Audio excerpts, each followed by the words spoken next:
느부갓네살 왕이 금신상을 세웁니다. 도대체 왜 그랬을까요? 아니 2장, 그 앞에 있는 2장의 내용을 우리가 지난주에 살펴봤죠. 느부갓네살 왕이 꿈을 꿉니다. 악몽을 꾸는데 거대한 신상의 모양이 있는 거예요. 머리는 금, 가슴과 팔은 은, 또 허벅지, 배는 노시고 배과 다리는 철, 그리고 발은 놋과 진흙으로 섞인. 거기에 돌 하나가 날라와서 그 발을 쳐 이 신상을 흩어버리는. 결국 그 꿈의 내용을 다니엘이 이야기하고 풀어냅니다. 그 교훈이 뭘까요? 그게 뭡니까? 결국에는 당신의 이 위대한 제국도 결국엔 하나님의 뜻 가운데 멸망할 것이다. 이것이죠. 그리고 결국 하나님의 나라를 세우실 것을 말하고 있습니다. 결국 하나님만이 참 신이시고 참 주제시다라는 그 꿈의 해석을 듣고는 느부갓네살이 하나님이 참 주제시다, 신이시다 이렇게 고백을 했잖아요. 그러면 하나님이 참 신이신 줄 알았다면 그러면 느부갓네살이 그 다음 어떻게 해야 되겠습니까? 실로 하나님 앞에 겸비하고 겸손하게 행해야 될 텐데 시간이 얼마 지난지 모르겠어요. 2장에서 3장 사이에 문단이 끊겨 있습니다. 원문에 보면. 근데 얼마나 시간이 지난지 모르는데 3장에 오면 완전히 느부갓네살이 딴 사람이 되어 있는 거예요. 겸비함 이런 것은 전혀 없이 자기를 높이기 시작하는 것입니다. 그 사람이 생각한 거죠. 아, 이게 다니엘의 꿈, 이게 아닐 거야. 이렇게 생각이 드는 거죠. 왜냐하면 자기의 나라가 너무 번성한 거예요. 위대한 것이죠. 그러니까 이 나라가 견고하고 영원히 세워질 것이다. 이렇게 점점 마음에 욕망이 가득하게 된 것입니다.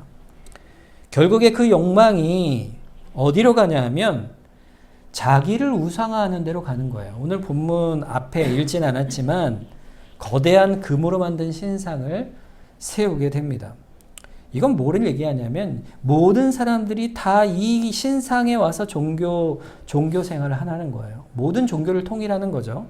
하나의 종교로 만들어서 정치적 일치를 이루는 것입니다.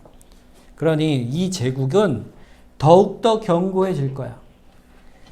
그런데 이 신상은 결국 누구에 대한 것입니까? 결국 자기 자신에 대한 거예요. 이 신에 와서 절해라. 이 신의 자리까지 스스로 올라간 것이에요. 여러분 그 앞에 3장 앞에 보면 1절에 보면 60규빗이래요. 높이가 60규빗. 자, 60규빗은 얼마나 되냐면 한 규빗이요. 여기 손끝에부터 팔꿈치까지 길이에요. 그러니까 보통은 한 45cm에서 50cm 정도 됩니다. 그러니까 60규빗이면은 얼마 정도 되는 거예요? 27m에서 30m 높이에요. 여러분 30m 높이면요. 굉장히 높은 거죠. 그죠? 30m면. 그 거대한 신상을 세우고요. 이 폭이 또 어떻게 되죠? 약 그 3m 정도 되는 폭이 됩니다. 6규빗이니까 3m 되는 폭으로 좀 가늘지만 굉장히 높은 신상을 세운 거예요. 근데 거기다가 뭘로 만들었어요? 금으로 만들었죠. 이게 다 금으로 만들기는 어렵겠죠. 금 도금을 했을 거예요. 근데 어마어마한 양의 금이 들어갔을 겁니다. 그 신상이 두라 평지라는 곳을 세워요. 여러분 그 서울 쪽으로 이렇게 올라가면은 그 보이는 랜드마크가 있어요. 롯데타워가 이렇게 멀리서 보이죠. 아주 멀리서 이 그 거리가 탁 아주 먼 데서 이렇게 탁 트인 데서 보면 보입니다. 그것처럼 신상이 이 평평한 평지, 산이 없는 평지 위에 딱 세워져 있는 거예요. 그러니까 이 신상의 위엄과 그 위용이 압도되는 것이죠. 그래서 멀리서도 사람들이 보고 그 신상 앞에 그 마음의 위엄에 눌리게 되는 겁니다. 제가 얼마 전에 양양을 한번 간 적이 있는데 양양에 갔는데 어떤 이렇게 절을 이렇게 다니다가 절을 이렇게 봤어요. 근데 그 절에 이렇게 서 있는 그 금으로 입힌 이렇게 금인지 모르겠지만 금색으로 된 높은 이렇게 그 뭐죠?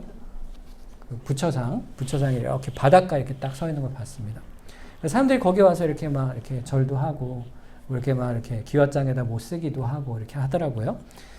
자, 그런데 그 신상을 탁 보면은, 불상을 보면 어때요? 압도적이죠. 아주. 압도적입니다. 북한에도 있잖아요. 김일성 동상을 이렇게 탁 세워놓고, 거기에 압도되잖아요. 이 제국의 위용을, 이 제국을 세운 신이라 하여 왕의 형상을 자기가 신의 사자인 것처럼 말하면서 그 신상을 세우게 됩니다. 그리고는 온갖 악기를 동원하여 음악을 연주할 때 외치는 자가 나팔을 불며 절하라 하면 동시에 모든 사람들이 절하게 했어요. 그때 불러낸 사람들이 누구냐면요. 초대장을 보내서 초청한 사람들이 이 제국의 각 지방의 고위 관료들을 다 불러 모아 신상으로 불러 모은 거예요. 한날에. 그 낙성식을 하면서. 그래서 그 민족의 각 대표들, 그 중에 누가 있었겠습니까? 다니엘 세 친구. 근데 다니엘은 여기 없습니다. 이유는 모르겠어요. 근데 세 친구들이 부름을 받고 그곳에 왔어요. 그러면서 명령하기를 절을 하지 아니하면 어떻게 된다고요? 풀무불에 던져 넣겠다. 근데 왜 거기 풀무불이 있었을까요? 그것은 그 신상을 아마도 만들기 위해서 녹여낸 풀무불이겠죠. 어마어마한 크기였을 겁니다. 그곳에 그 뜨거운 풀무불에 던져버려요. 죽음을 선언한 것이죠. 이러한 상황이니까 누구라도 예외 없이 절을 하는 겁니다. 그런데 그때 딱 세 사람만 절을 하지 않은 거예요. 누구죠? 사드락, 메삭, 아벳느고. 하나냐, 미사엘, 아사라죠. 원래 이름이. 이들이 절을 하지 않아요. 저는요, 이거 생각을 해봤어요. 이런 상황 속에 제가 있었으면 절을 했을까, 안 했을까? 전 자신이 없어요. 자신이 없어요. 무서울 것 같아요. 풀무불에 막 불타는 불이 있는데 거기 던져버리겠다. 어떻게 그들이 그럴 수가 있었을까요? 어떻게 그럴 수 있었을까? 그들의 심령 속엔 한 가지가 있었던 거예요. 그 한 가지가 뭐냐면 생명보다 귀하신 하나님이에요. 생명보다 귀하신 하나님. 그 신앙의 모습이 굳건하지 않으면 절대로 그 자리에 못 서는 거예요. 그들의 나이가 당시 어땠을까요? 정확히는 알 수 없지만은 나이가 상당히 젊었을 겁니다. 왜냐하면은 14살에 붙잡혀 와서 17살쯤에 이제 관리가 됐을 거 아니에요? 그러니까 20대쯤 되지 않았겠어요? 최소한. 20대쯤 된 그 젊은 나이에 이 사람들 자기 생명이 무가치해서 그렇게 했을까요? 그렇지 않습니다. 하나님이 귀하니까 그렇게 한 거예요. 하나님이 귀하니까. 그들에게. 하나님이 귀할 뿐더러 하나님이 생명의 주인이심을 믿으니까. 그래서 하나님이 역사의 주관자이심을 알고 하나님이 전능하신 것을 믿었기 때문에 그들이 그럴 수가 있었던 것입니다. 그리고 하나님께서는 절대로 자기 백성을 버리지 않는 신실하신 하나님, 그 약속의 하나님이심을 믿었기 때문에 그들은 절을 하지 않고 우뚝 설 수가 있었던 것입니다. 그러자 그들의 출세를 시기했던 그 본토 사람이죠. 갈대아 사람들이요. 그 틈을 타 그들을 본문에 보면요. 뭐라고 되어 있냐면요. 씹었다 그랬어요. 씹어 삼켰다 이런 표현이에요. 그들을 고발을 하는 거예요. 고소를 하는 거예요. 저들이 왕의 은혜를 받아서 관리가 되었음에도 불구하고 저들의 행동 하나만 봐도 왕에게 충성하지 않을 자들입니다. 이렇게 모함을 한 것이죠. 느부갓네살의 반응이 어떻습니까? 극히 아주 분노를 합니다. 이 노했다는 말이 2번 반복해서 나와요. 너무 노하는 끌어오라 당장. 그래서 끌어오게 되죠. 오늘 본문 14절에 보면 이렇게 이야기합니다. 느부갓네살이 그들에게 물어 이르되 사드락, 메삭, 아벳느고야 너희가 내 신을 섬기지 아니하며 내가 세운 금신상을 절하지 아니한다니 사실이냐. 여러분 여기 보면요. 이 신의 목적이 나와요. 내 신이에요. 내 신. 누구의 신? 느부갓네살 왕의 신. 내가 세운 금신상. 거기에 절하지 않는다. 그게 뭐예요 결국? 내 권위에 불순종하느냐? 이렇게 묻고 있는 거예요. 그리고 15절에 이렇게 얘기합니다. 이제라도 너희가 준비하였다가 나팔과 피리와 수금과 사명금과 앙금과 세왕왕과 및 모든 악기 소리를 들을 때에 내가 만든 신상 앞에 엎드려 절하면 좋거니와 너희가 만일 절하지 아니하면 즉시 너희를 맹렬히 타는 풀무불 가운데 던져 넣을 것이니 능히 너희를 내 손에서 건져낼 신이 누구이겠느냐 하니 그랬어요. 관대한 것처럼 보이죠. 그런데요, 가장 교만한 거예요. 그 뒷말을 보세요. 누가 능히 내 손에서 너희를 건져내겠느냐. 어떤 신이 건져내겠느냐. 이제라도 절하면 살 거야. 하지만 절하지 않으면 풀무불에 던져버리겠다. 능히 너희를 내 손에 건져낼 신이 누구겠느냐. 여러분, 이건요, 결국에는요, 영적 전쟁입니다. 영적 전쟁. 여호와 하나님을 멸시하고 없인 여기는 것이죠. 여러분, 세상의 가치가 그래요. 여러분, 세상은요, 우리가 하나님을 믿는 것을요, 부정하지 않습니다. 아, 그래, 너 하나님 믿는구나. 아, 그래, 하나님이 있지. 하나님이 있지. 아, 그래, 하나님이 너희를 참 잘 인도해 주실 거야. 이렇게 말로는 다 인정해요. 그렇지만 여러분, 그들이 원하는 것은요, 딱 한 가지입니다. 뭐냐면요, 그 신이 있다 하더라도 너는 그 신을 거스려서 딱 한 번만 경배하지 마라. 세상이 우리에게 항상 그렇게 유혹을 합니다. 그거 하나로 우리의 하나님과 신앙을 부정하게 만들려고 하는 것이 마귀의 괴계예요. 마귀는요, 세상을 통해서 항상 우리에게 말하는 거예요. 내 말을 들어봐. 내 말을 들어. 별거 아니야. 네 생각, 네 신앙은 잠시 접어두고 우리의 생각을 따라. 이게 세상이 말하는 마귀가 주는 시험의 모양입니다.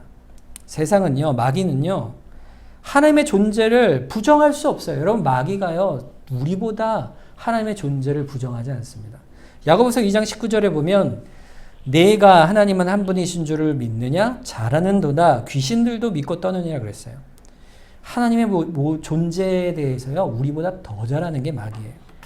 그런데 그들은 알고 있는 거예요. 영적 싸움을 하는 거예요. 그들은 하나님의 계심을 알지만 자기가 때가 얼마 되지 않았음을 알고 있기 때문에 그들은 하나님의 백성인 우리를 미혹하고 시험하고 어떨 땐 환난을 주어서 자신들의 세상의 가치, 하나님을 거역하고 배반하도록 그 가치 속에 한 번이라도 넘어지게 하고 그것을 자신이 하나님을 이긴 것으로 여기는 것이 마귀입니다. 그 마귀는요, 절대로 하나님을 이기지 못하는 존재예요. 하나님을 대적하지 못해요. 여러분, 느부갓네살이요, 너희를 내 손에서 건질 신이 누구냐, 이 말을 하는 것 자체가 여러분 마귀의 말인 거예요.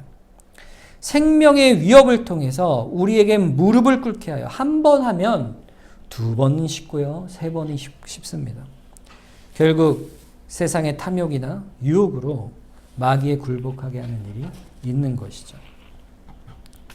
여러분, 사드락 메삭 아벳느고가 그 무서운 위협과 왕의 진노 앞에 어떻게 말합니까? 오늘 본문 16절이 그거죠. 사드락 메삭과 아벳느고가 왕에게 대답하여 이르되 느부갓네살이여, 우리가 이 일에 대하여는 왕에게 대답할 필요가 없나이다. 왕 앞에 어떻게 이런 말 할 수 있을까요? 이게 무슨 말입니까? 단호한 거죠. 우리의 결심은 돌이킬 수 없습니다. 이 말이에요. 우리는 하나님만 섬기는 자요, 하나님의 이스라엘 백성이요, 우상을 당연히 섬기지 말 자이니 더 이상 말할 것이 우리는 없습니다. 이 말이에요. 이 말은요, 결국에 마음속에 어떤 결심이 있는 거예요? 내가 죽으면 죽으리라는 결심이에요. 에스더가 그랬던 것처럼. 17절, 왕이여, 우리가 섬기는 하나님이 계시다면 우리를 맹렬히 타는 풀무불 가운데서 능히 건져내시겠고 왕의 손에서도 건져내시리이다. 원래 여기에 왕이여, 우리가 섬기는 하나님이 계시다면, 하나님이 만약에 없다면 이런 전제하고 말한 게 아니고요. 이 말의 원래 의미는요, 만일 그러하시다면, 이 말이에요. 원어가 만일 그러하시다면, 이 그러하시다면이 하나님이 계시다면이라고 우리는 말엔 번역되어 있지만 원래 말은요, 우리를 풀무불에 던지신다면, 이 말이에요. 원래 의미가. 그러니까 그걸로 바꾸면 왕이여, 우리를 풀무불에 던지신다면 우리를 맹렬히 타는 풀무불 가운데서 누가 건져내신다고요? 하나님이 우리를 건져내실 것입니다. 왕의 손에서도 건져내실 것입니다. 우리 하나님은 전능하시고 능력이 있으시고 우리를 어떤 시련에서도 건져내실 하나님이십니다. 그거를 고백하는 거예요. 그 뒤에 18절 보세요. 그렇게 하지 아니하실지라도 왕이여 우리가 왕의 신들을 섬기지도 아니하고 왕이 세운 금신상에 절하지도 아니할 줄을 아옵소서 그랬죠. 여러분 여기서 그렇게 아니하실지라도 이 말은요. 의심의 여지가 있다는 게 아니에요. 만약 그렇게 안 하실지도 몰라. 그러면 어떡하지? 이렇게 하면 나는 어떡하지? 이런 말이 아닙니다, 여러분. 이게 무슨 말이냐면 하나님의 주권에 대한 선언이에요. 하나님은 모든 일에 주권을 가지신 분이시라 우리를 살리고자 하시면 살리실 것이요 우리를 데려가시려면 데려가실 것이니 나의 모든 생사는 당신의 손에 있는 것이 아니라 누구의 손에 있다? 하나님의 손에 있습니다. 이 말을 말하는 거예요. 그러니까 하나님의 주권과 그 능력이 하나님 것이요 우리의 생사도 결국 누구 것이라? 하나님 것입니다. 이것이 우리의 신앙의 본질인 것이에요. 여러분 신앙은 우리가 놓인 환경, 우리가 놓인 상황에 따라서 움직이는 것이 아닙니다. 결국에. 우리가 죽게 되었을 때 죽게 되었구나. 하나님이 나를 살리지 않을 것 같아. 그러면 내가 절할 수밖에 없지 않은가 하고 변명과 핑계로 하나님의 신앙에서 떠나서는 안 된다는 거예요. 그것이 하나님 보실 때는요. 죄죠. 그러나 우리가 용기가 없고 믿음이 없잖아요. 그러면 어때요? 여러분 신앙 역사 속에 보면요. 기독교 역사 속에 순교한 사람들은요. 소수입니다. 많은 사람들이요. 다수가 신앙에 타협을 하고 죽음의 앞에서 저는 하나님을 안 믿습니다. 이렇게 고백한 신앙을 배역한 자들이 있었어요. 자, 그런데 그 가운데에서도요. 하나님은요. 우리의 연약함을 불쌍히 여기시는 분이에요. 우리가 일시적으로 신앙적으로 가라지 같은 모양으로 있을 때 환난 중에 배도했을 때 우리를 가슴을 치고 회개하여 돌이키게 하시는 은혜가 있는 거죠. 그게 누굽니까? 이스라엘 백성이잖아요. 포로된 이스라엘 백성. 그들을 돌이키게 하시는 은혜가 있죠. 그렇지만 여러분 한 가지 또 기억하셔야 돼요. 배도한 뒤에 영영 돌아오지 않은 자들이 있다는 거예요. 그러니 너희가 그런 자가 되겠느냐 물으시는 거예요. 우리는요. 믿음의 신앙에 든든히 서야 돼요. 그리고 또 돌이켜야 할 때 회개하고 돌이키게 하시는 거예요. 하나님이 주시는 그 신앙의 모습 속에 우리는 붙들려 있어야 합니다. 그냥 놓고 믿음의 자세에서 떠나 있으면 결국 그대로 죽어버릴 수도 있는 거예요. 그대로 심판받는 자의 자리에 있을 수도 있는 것이죠. 자, 하나님이 그러면 이 상황에서 이들을 어떻게 하실까요? 하나님의 손길이 어떻게 될까요? 이 불을요 7배나 뜨겁게 해요. 풀무불이요 보통 1000도에서 1200도 정도 된다고 그래요. 그러면은 7배면 몇 도입니까? 7000도, 8000도예요. 여러분 사람이 이렇게 불을 떼서 7000도, 8000도에 되는 온도를 끓여 올리는 게요. 여러분 당시 기술에는 아마 최고의 기술이었을 거예요. 그 기술로 그 뜨거운 불에 마침내 그들을 결박하여 모든 이들이 보는 앞에서 풀무불에 던집니다. 그러면서 그들의 위용을 자랑하죠. 자, 봐라. 저들의 죽음은 미련한 것이다. 나에게 절하면 살 텐데 죽음을 자초하였으니 미련하구나. 그렇게 자신의 위용을 드러내겠지만 여러분 세상은요. 이렇게 생각해요. 우리의 생명을 빼앗으면 그것으로 끝난다고 생각합니다. 여러분 그런데요. 하나님의 관점에서 보면요. 우리의 육신의 죽음은요. 거기서 시작이에요. 거기서 생명이에요. 우리 주님이 말씀하신 대로 요한복음 11장 26절에 무릇 살아서 나를 믿는 자는 어떻게 된다고요?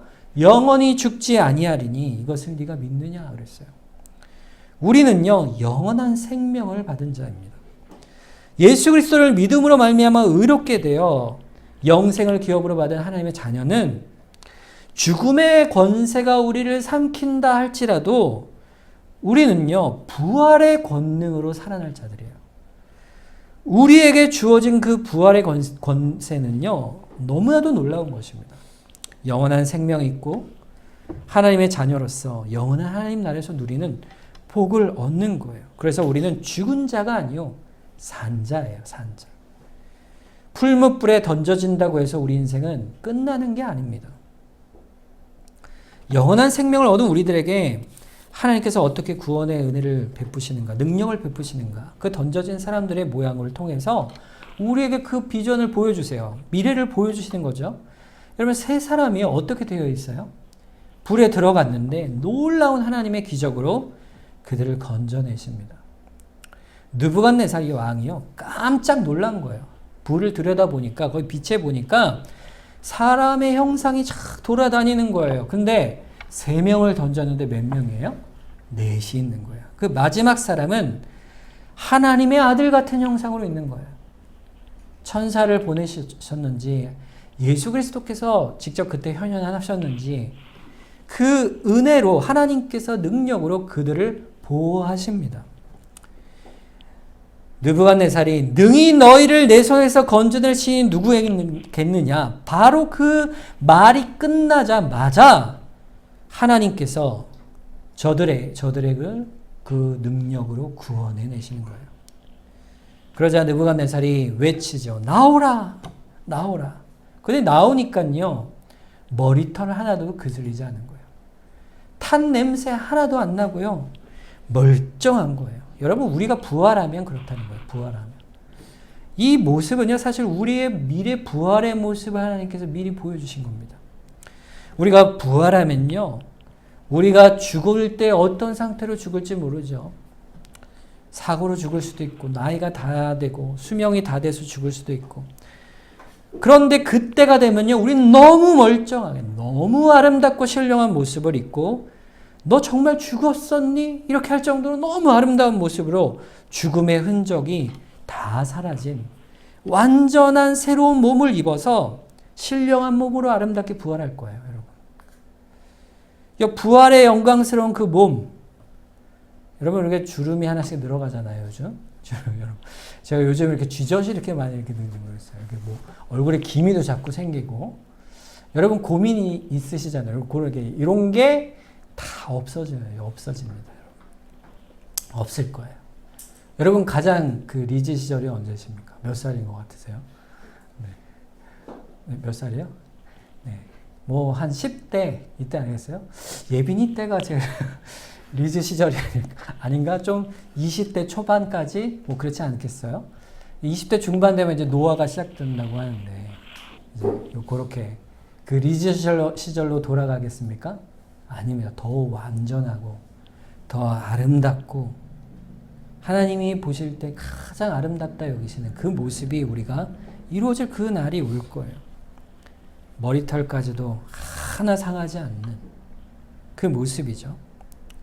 느부갓네살이 그 증거를 보고, 느부갓네살만 본 게 아닙니다. 당시에 있었던 모든 군사들, 모든 그 대신들이 다 그 모습을 본 거예요. 그러자 느부갓네살 왕 혼자 꿈을 꿨던 때와는 비교할 수 없이 온 나라가 본 거예요. 그러자 스스로 간증합니다. 28절에 느부갓네살이 말하여 이르되 사드락과 메삭과 아벳느고의 하나님을 찬송할지로다. 그가 그의 천사를 보내사 자기를 의뢰하고 그들의 몸을 바쳐 왕의 명령을 거역하고 그 하나님밖에 다른 신을 섬기지 아니하며 그에게 절하지 아니한 종들을 구원하셨도다. 구원하셨도다. 지극히 그 높으신 하나님을 내가 찬송한다. 하나님밖에 다른 신이 있지 않구나. 과연 그가 구원하셨구나. 그렇게 느부갓네살의 고백에 나오도록 하나님이 그에게 역사하신 것이죠. 그 결과가 29절입니다. 그러므로 내가 이 조사를 내리노니 각 백성과 각 나라와 각 언어를 말하는 자가 모두 사드락과 메삭과 아벳느고의 하나님께 경솔히 말하거든 그 몸을 쪼개고 그 집을 거름더미로 삼을지니 이는 이같이 사람을 구원할 다른 신이 없음이니라. 여러분, 하나님 밖에는요, 우리를 구원할 다른 신은 없습니다. 오직 우리 하나님뿐이 없어요. 우리 예수 그리스도뿐이 없어요. 이게 우리의 신앙의 고백이에요. 우리가 살아가는 인생 속에 할 고백이요, 여기에 있는 것입니다. 우리 하나님뿐이 없습니다. 하나님 주권뿐이 없습니다. 하나님께서 내 인생을 주관하시는 유일한 분이십니다. 나의 아버지십니다. 그 고백이 사도행전 4장 12절 말씀이에요. 우리 같이 한번 읽도록 하겠습니다. 시작. 다른 이로서는 구원을 받을 수 없나니 천하 사람 중에 구원을 받을 만한 다른 이름을 우리에게 주신 일이 없음이라 하였더라. 아멘. 오직 우리의 구원을 받을 유일한 이름 예수 그리스도, 우리의 주님이세요. 이 고백을 느부갓네살이 하도록 하나님께서 역사하신 거예요. 그 입으로 토설하도록. 하나님께서 그 가운데 있는 이스라엘 백성들을 향해서 그들을 위로하시고 소망하시는 가운데 그 바벨론 압제의 가장 우두머리여 우상의 왕이었던 느부갓네살이 하나님을 고백하는 역설을 보여주신 거예요. 하나님이 너희를 보호하고 있다. 이 세상 가운데 너희를 붙들고 있다. 다스리고 있다. 보여주시는 것이죠. 오늘 그래서 말씀의 교훈은요, 첫째는 인간의 본성을 보여줍니다. 인간은 부패하여서요, 하나님을 높이지 않습니다. 항상 누구를 높여요? 자기를 높여요. 하나님을 멸시하고 업신여깁니다. 그래서 자기를 우상화합니다. 내가 이 세상의 중심이 되는 것이죠. 그런데 여러분, 하나님은요, 그것을 죄로 여기신다는 걸 기억하셔야 돼요. 하나님께서는 그걸 용납하지 않으시고요. 신자가 그런 모습이 있을 때는요, 반드시 돌이키게 하세요. 그것이 징계일지라도 돌이켜 이스라엘 백성이 포로된 것처럼 그런 큰 심판이, 징계가 있을 때에도 하나님께로 돌이키게 하시는 거예요. 결국 여호와 하나님만을 경배할 것이라 그렇게 말하고 있는 것이죠. 그렇지만 반면에 또 하나님의 백성을 향해서는요, 환난과 곤고함을 당한 이 유대인들을 향해서, 포로된 유대인들을 향해서 소망과 용기를 부어주시는 거예요. 그걸 통해서. 우리가 소망과 용기, 이 본문 안에 있는 이 이스라엘을 향해서 주시는 교훈이 뭐냐면요, 한마디로 얘기하면 바벨론 포로로 끌려간 것이 하나님께서 이스라엘을 버렸기 때문이 아니란 사실을 깨닫게 하시는 거예요. 여러분, 우리가 받는 삶의 어려움과 고난들이 있잖아요, 여러분. 그래서 어떨 때는 하나님 왜 나에게 이런 고난을 주십니까? 하는 그런 아픔이 있을 수 있습니다. 그 역경과 슬픔을 겪을 때에 심지어 내가 스스로 죄를 범하여 그런 역경이 있다 할지라도 하나님은요, 결코 여러분을 버리지 않으시는 분이라는 거예요. 하나님께서는 택하신 백성을 끝까지 붙드십니다. 그래서 우리는요, 그 옛사람의 성품에서 벗어나서 그 환난과 역경 속에 하나님을 바라보도록 우리를 불러내시는 거예요. 십자가만이 나의 생명입니다. 그리스도의 그 대속의 은혜만이 우리가 돌이켜 주께 나아갈 생명입니다. 그것을 하나님이 우리의 인생의 역경 속에 나타내 보이시는 것이죠. 징계하고 책망하시고 경고하시는 거예요. 그럴 때 뭘 말씀하십니까? 돌이키라. 어디로요? 하나님께로 돌이키라. 돌이키라. 하나님의 사랑은 그렇게 크세요. 내가 결코 너를 버리지 아니하노라. 버리지 아니하노라. 우리는요, 무능해요. 무능하지만 하나님을 무능하다고 여길 때가 많아요. 하나님이 이거 하실 수 있을까? 그럴 때 하나님은요, 항상 우리에게 말씀하십니다. 내가 너의 인생을 주권적으로 붙들고 있다. 역사하고 있다. 이사야서 48장 10절에 보면 보라, 내가 너를 연단하였으나 은처럼 하지 아니하고 너를 고난의 풀무불에서 택하였노라. 우리가 하나님의 택함을 받았는데 이 고난의 풀무불은요, 뭘 얘기하냐면 바벨론을 얘기해요. 바벨론. 바벨론 가운데 너를 내가 택하여 그 가운데서도, 풀무불 가운데서도 내가 너를 붙들고 있다. 이게 누구예요? 이 새 친구 아닙니까? 하나님의 백성들은요, 세상 속에 있을 때에도요, 하나님이 붙드신다 이거예요. 예레미야 29장 10절. 여호와께서 이와 같이 말씀하시니라. 바벨론에서 70년이 차면 내가 너희를 돌보고 나의 선한 말로 너희에게 성취하여 너희를 이곳으로 돌아오게 하리라. 하나님이 반드시 너희를 회복시키실 것이라. 너희를 하나님 나라로 또 이스라엘 땅으로 돌아오게 할 것이라. 그 약속을 우리에게 주시는 것입니다.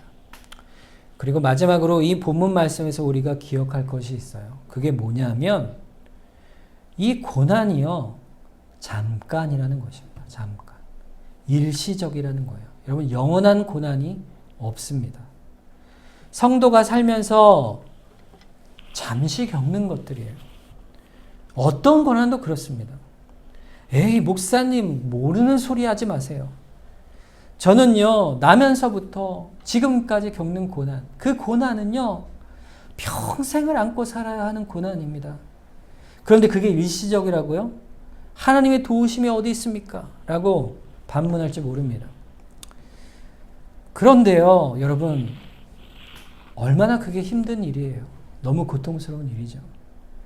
그러나요, 우리 인생이요, 하나님이 보실 때는요, 잠깐 지나가는 점과 같고요, 정말 티끌과 같은, 입김과 같은 인생이에요. 순간적인 인생이에요. 그 잠깐 인생 속에 하나님을 바라보는 인생은요, 그 인생에 어떤 고난이 있다 할지라도 결국에는 하나님 나라의 그 백성으로 그 고난이 다 끝나는 날이 있는 것입니다.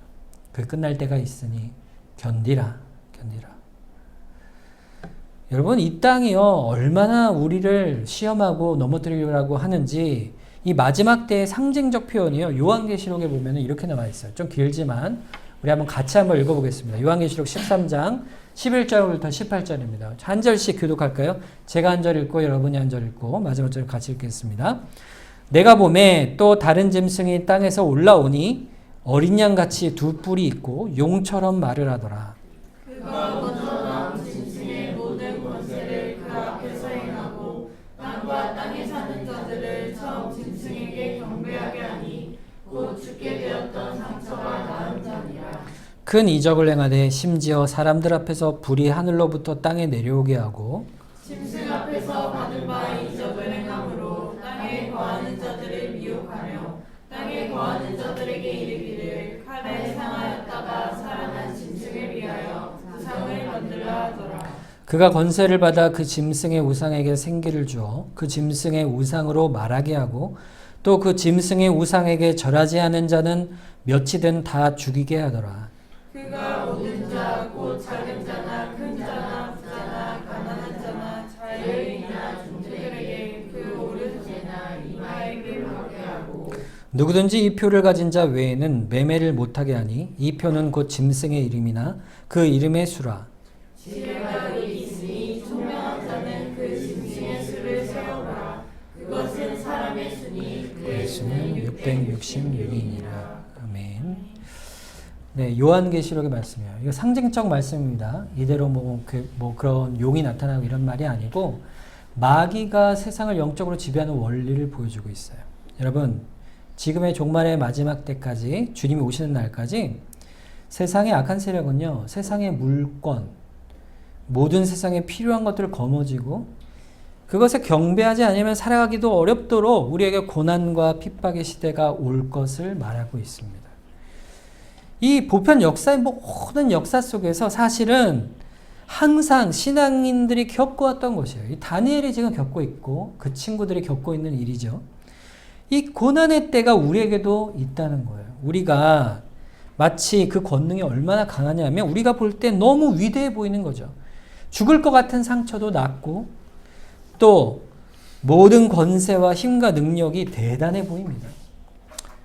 그것이 마귀의 역사가 이 땅에 있는 것이죠. 그리고 우리를 유혹하고 넘어뜨리려고 하는 거예요. 그러나 그것이 잠시라 그래요. 잠시. 저들은 이 계시록이 끝나기 전에 전부 다 불못에 그 풀무불 같은 곳에 던져지게 될 것이에요. 오히려 그들이. 그러니 일시적인 고난에 견디라.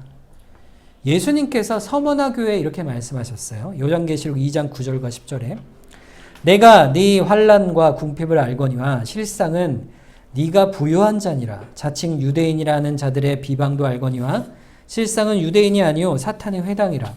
너는 장차 받을 고난을 두려워하지 말라.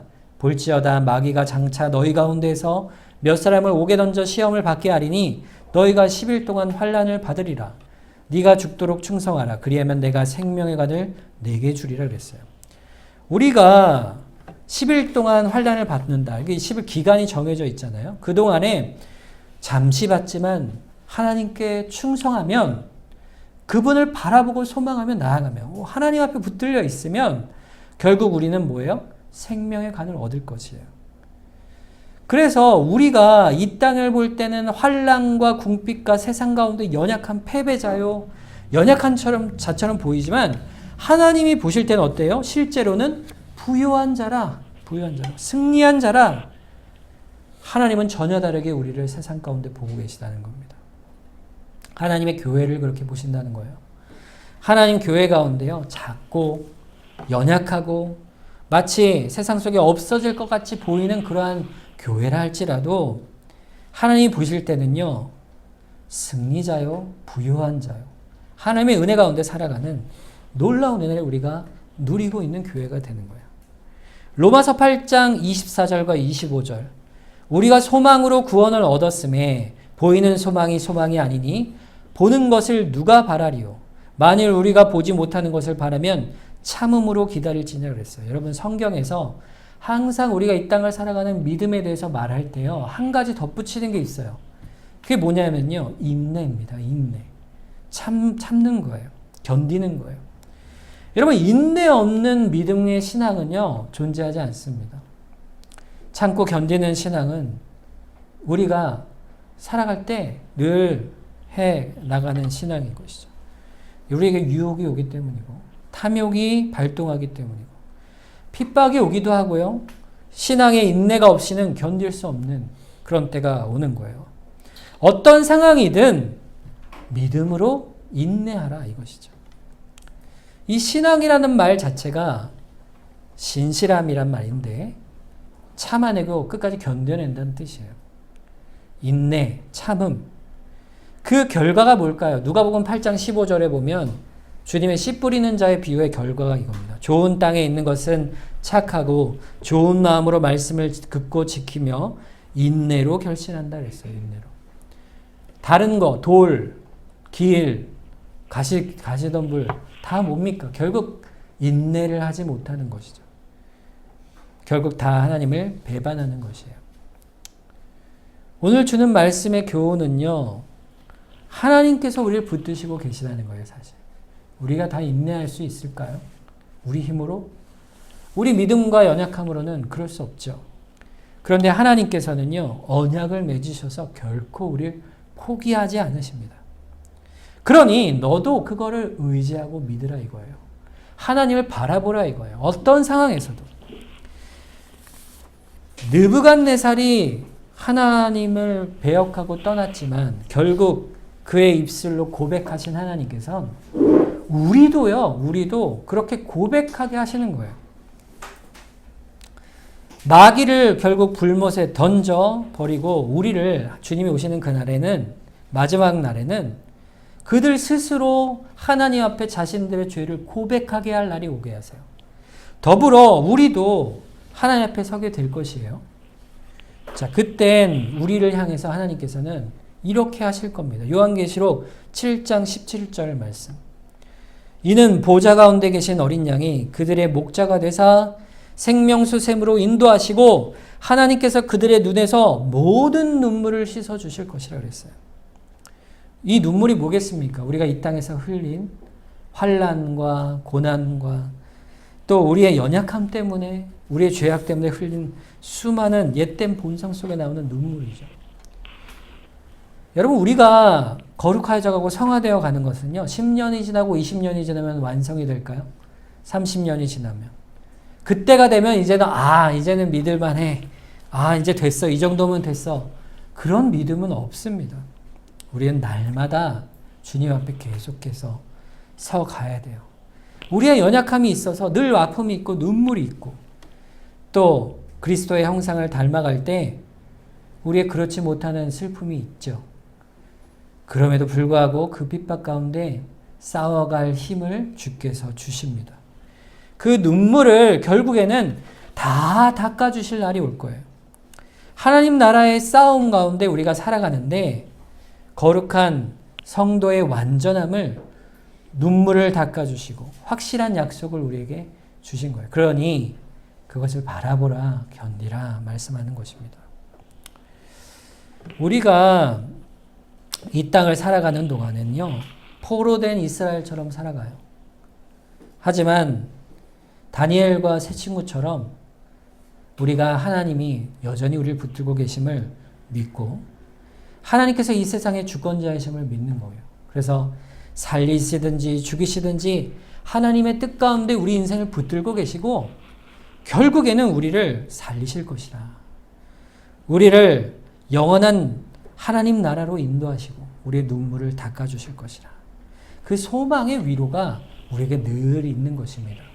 여러분, 이 하나님 나라에 대한 소망이 사실은 우리 신앙의 목적이에요. 방향성이에요.